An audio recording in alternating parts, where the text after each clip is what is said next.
ఒక ప్రయోగశాలలో హిట్లరు ఆయుధాలను తయారు చేసి అవి పేలిపోతున్నాయి, ఒకదానికొకటి రప్చర్ అయ్యి.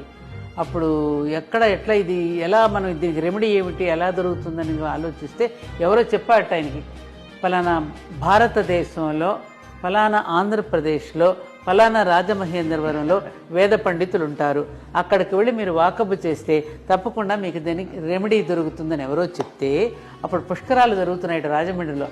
వాళ్ళ భటులను పంపిస్తే ఫలానా వారిని పట్టుకుని వెళ్ళి బాంబే మీదుగా ఆయన అక్కడికి తీసుకుని వెళితే ఆ ప్రయోగాన్ని వారికి చేసి ఒక మంత్రాన్ని ఈ విధంగా మీరు ప్రయత్నం చేసి చూడండి అని చెప్తే సక్సెస్ అయిన కారణాన దాని పేరు బజ్ బాంబ్ అమ్మ. మొట్టమొదటి తయారు చేసింది బజ్ బాంబ్. ఆయన పేరు దండిపట్ల విశ్వనాథ శాస్త్రి. ఇప్పటికే ఆయన ఫోటో ఉంది అక్కడ ఉంది ఫోటో. ఏంటండి ఇది మన తరం పిల్లలకు చెప్పద్దు, తెలియాలి కదా. ఇప్పుడు ఎవరైనా కూడా ప్రేరణ పొందేది చరిత్ర నుంచే కదండి. అంతే కదమ్మా.